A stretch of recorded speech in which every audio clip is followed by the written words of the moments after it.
This is EasyTalk English, where real conversations build real confidence.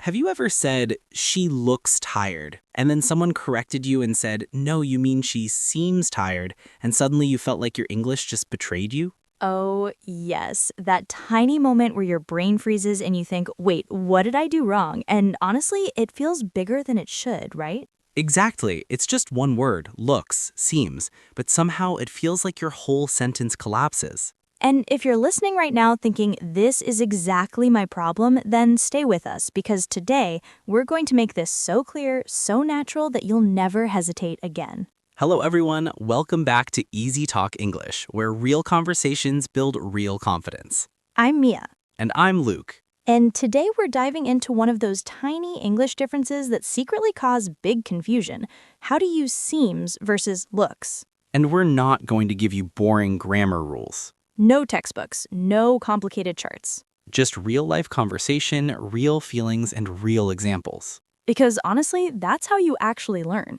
Okay, Luke, let me ask you something. If I say you look tired, what does that mean? It means you can see something physically. Maybe your eyes are red, maybe you're yawning, maybe your hair is chaotic. Excuse me? I mean, hypothetically chaotic. Rude, but accurate. So looks is connected to the eyes, what I see. Yes, it's visual. You look at someone, and based on what you see, you make a judgment. Now, what if I say you seem tired? That's deeper. That's not just visual. That could be based on your voice, your energy, the way you respond, your mood. So already we can feel something different, right? Yeah, looks is surface, seems is impression. Ooh, I like that. Surface versus impression. And listen, this difference is small but emotionally powerful. Because sometimes saying you look tired can actually feel insulting. Yes, that's such a good point. Imagine someone says to you, "Wow, you look tired." You immediately think, do I look bad? Do I look old? Do I look sick? Exactly, it hits your appearance. But if someone says you seem tired, it feels softer. It feels like they're noticing your energy, not criticizing your face. That emotional difference matters so much in real conversation. Okay, let's tell a little story. I once told a coworker, "You look stressed." Oh no. Yeah, and she immediately touched her hair and said, "Is it my face? Do I look stressed?" See, that's what happens. What I meant was she was answering emails fast, speaking quickly, moving around like she had 10 problems at once. So she seemed stressed. Exactly. I should have said, "You seem stressed." And this is why this episode matters, because the wrong word can create the wrong feeling. Let's slow this down. If something is based mainly on what your eyes see, we usually use looks. For example, it looks like it's going to rain. Because you see dark clouds. You don't feel the rain yet, you see the sky. Another one, that cake looks delicious. You haven't tasted it, you just see it. Now, with seems, it's more about your overall impression, not only your eyes. Like, she seems happy. Maybe she's smiling, but also her tone is light. She's laughing, her energy is different. Or maybe you don't see her at all, maybe you're texting. Oh, good point. If I say she seems upset, maybe I'm reading her messages the way she types. You can't say she looks upset if you're not looking at her. Exactly. See, that's practical. Let's imagine this. You call your friend, she answers slowly and says, "Yeah, hi." You'd probably say, "You seem down. Are you okay?" Yes, because it's about the vibe. I love that word, vibe. English learners, remember that word. Vibe means feeling or atmosphere. If you say you look down on the phone, that doesn't work. Unless you have magical powers. Which, if you do, please teach me. So here's something interesting. Sometimes both words are possible, but the meaning shifts slightly. Ooh, yes, this is where advanced learners grow. Example, he looks confident. That means his posture is strong, he stands tall, he dresses sharply. But he seems confident could mean he speaks clearly, answers smoothly, handles pressure well. Or maybe you're not even looking at him. Maybe someone described him to you. So seems is more flexible. It's less physical, more psychological. That's such a good word, psychological. Now, let's be honest. Sometimes we overthink this. Oh, absolutely. Learners freeze and think, wait, is this visual or impression? And then the conversation moves on and you're still thinking about one word. That's why we want you to feel it, not memorize it. Yes, feel the difference. Let's play a quick mini game, Luke. I'm ready. I say a sentence and you choose naturally, no overthinking. Okay. I say a sentence and you choose naturally, no overthinking. Okay. The baby blank sleepy. Seems. Why? Because maybe the baby's rubbing eyes, quiet, slow. It's more than just how the baby looks. Good. Now this one, your new haircut blank great. Looks. Yes, because I see it. Please tell me my haircut looks great. It seems acceptable. Wow. I'm kidding. You see what she did there? That was emotional damage. But you laughed, so it seems like you're okay. I look okay too. Barely. All right, let's bring the listeners in. Think about this. When you give a compliment, which one feels safer? You look amazing or you seem amazing? Interesting. You look amazing is about appearance. You seem amazing is about personality. And honestly, you seem amazing feels deeper. It does. It feels like you notice something meaningful. This is where English becomes emotional, not mechanical. And that's why confidence grows. Let's talk about uncertainty.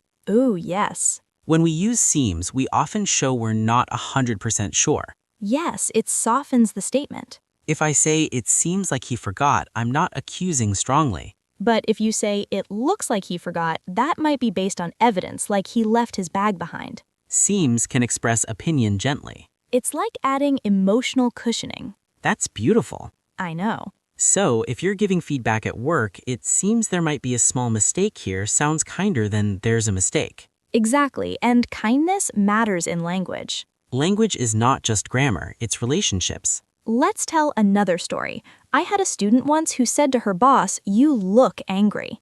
Oh no. She meant well, she was concerned. But that sounds direct. Very direct. Her boss said, "Do I look scary?" See, that hits appearance again. She later told me I should have said, "You seem upset. Is everything okay?" That sounds caring. Same idea, different emotional result. So listeners, think about the last conversation you had in English. Did you use look or seem? And did it create the feeling you wanted? This awareness is powerful. And once you notice it, you'll start hearing it everywhere. In movies, interviews, daily talk, Actually, next time you watch a show, listen for "it seems like," native speakers use that phrase constantly. especially when they're guessing. It seems like he's late. It seems like she's busy. It creates space for uncertainty. And space is polite. Wow, that's deep. Thank you.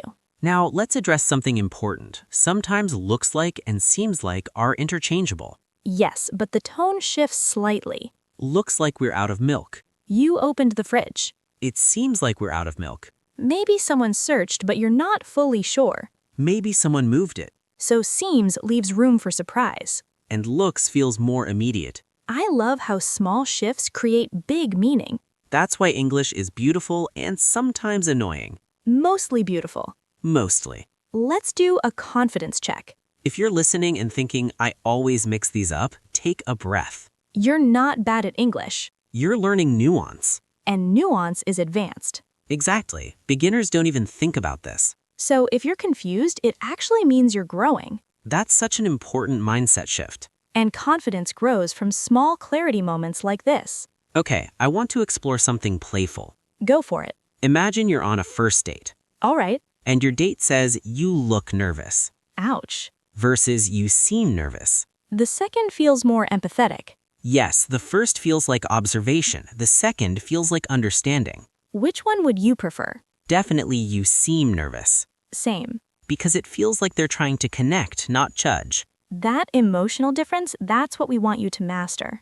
Not just correct English, comfortable English. English that builds relationships. Now let's add a twist. Oh, I like twists. Imagine you're on a first date, All right. and your date says you look nervous, Ouch. versus you seem nervous. The second feels more empathetic. Yes, the first feels like observation, the second feels like understanding. Which one would you prefer? Definitely you seem nervous, Same. because it feels like they're trying to connect, not judge. That emotional difference, that's what we want you to master. Not just correct English, comfortable English. English that builds relationships. Now let's add a twist. Oh, I like twists. Imagine you're on a first date, All right. and your date says you look nervous, Ouch. versus you seem nervous. The second feels more empathetic. Yes, the first feels like observation, the second feels like understanding. Which one would you prefer? Definitely you seem nervous, Same. because it feels like they're trying to connect, not judge.